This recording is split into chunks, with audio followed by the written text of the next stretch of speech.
Cobblemon 1.7 added cooking with the Campfire Pot, and I'm going to show you how you can automate it. So yeah, let's throw the intro in there and let's get to automating this bit. So just to go over the basics real quick, you got your ingredient slots right here, and then over here you got slots for seasoning. And you can input ingredients using a hopper on the side like this. And placing a hopper above it like this lets you input the seasoning.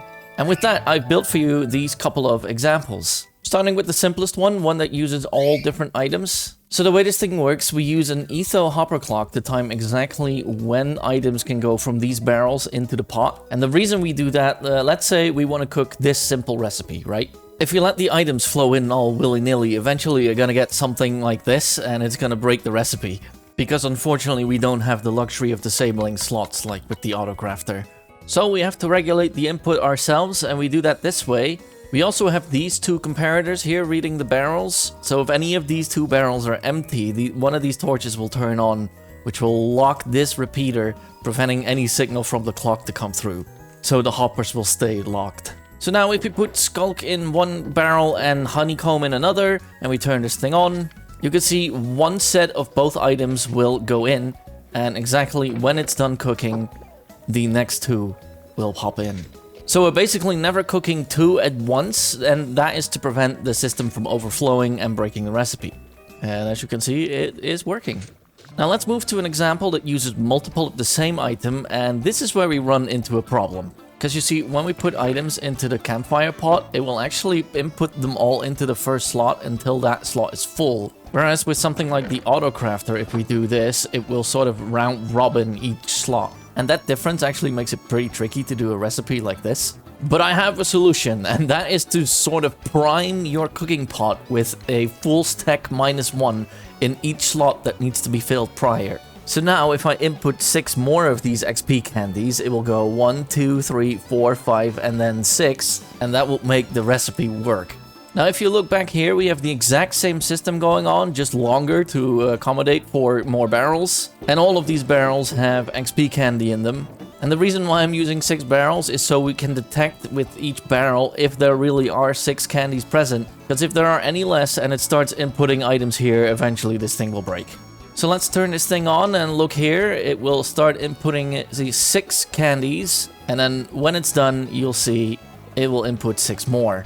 Now, it kind of sucks that you have to prime this thing with almost 5 full stacks of the item you need to get this thing to work. But hey, it does work. Now, I explained to you why I use 6 barrels here, but I want to show you an alternate version of this one that uses only 1 barrel. So the difference is here we extend the pulse from the hopper clock so that it allows more items to flow through, 6 to be exact. And then we also compare this comparator right here so that it doesn't turn on unless there is at least a few stacks in this barrel. Other than that, it's almost the same. We also prime this pot with almost 5 full stacks, and we can turn that on. And as you can see, 6 candies come through, and when it's done, the next 6. I'm giving you this example just to show you how you can mess about with your setup depending on the recipe you're trying to cook. But this basic setup right here will work for most, if not all, recipes, so use this if you're not sure on how else you can get it to work. Now let's move on to shaped cooking. So shaped cooking requires you to put the items in this exact configuration in order for the recipe to work, just like with some crafting recipes.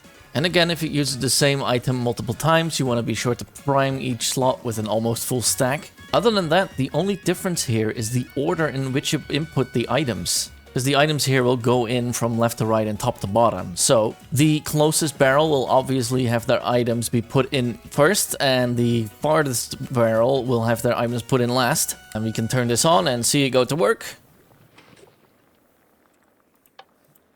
Why didn't that work? Why didn't that work? Okay, so now it works, and I was wrong. What you should do is put all of the different items next to each other in these barrels, with the item that gets put in the last slot at the very back.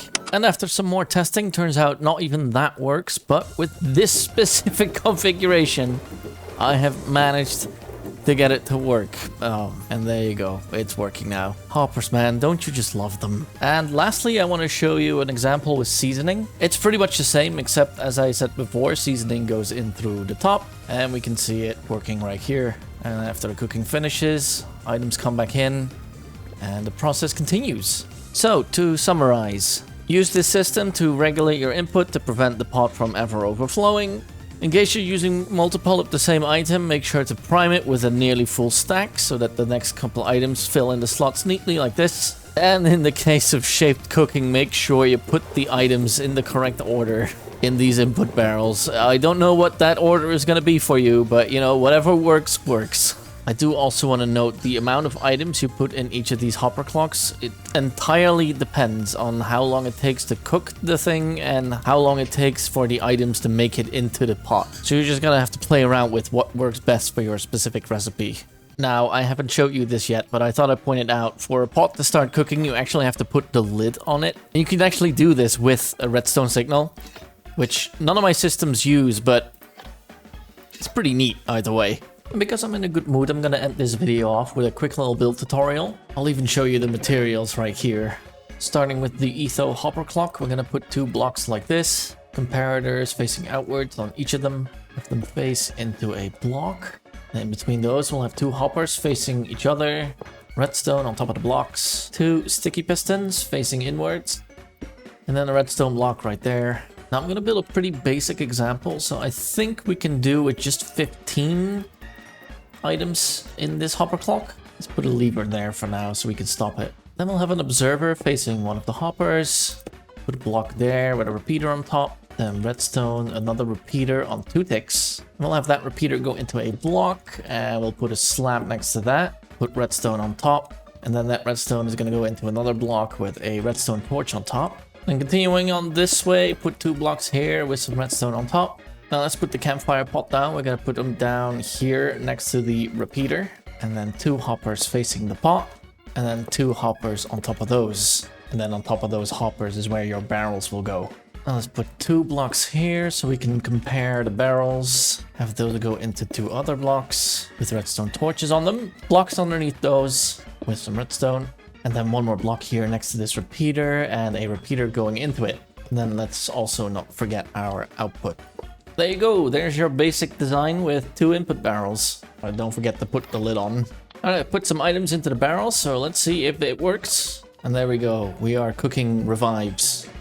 Though interestingly, it just sort of pops out the bottles. I didn't know about that. Looks like you could put a hopper here. There you go, I moved some things around and now revives are going in here and empty bottles will go in there. Huh, interesting, I didn't know it did that. And that's it. I will leave a world download as well as a schematic in the description. And if you have any more questions, just leave a comment. And if it doesn't work, remember, it is your fault. Could you perhaps be quiet? Okay.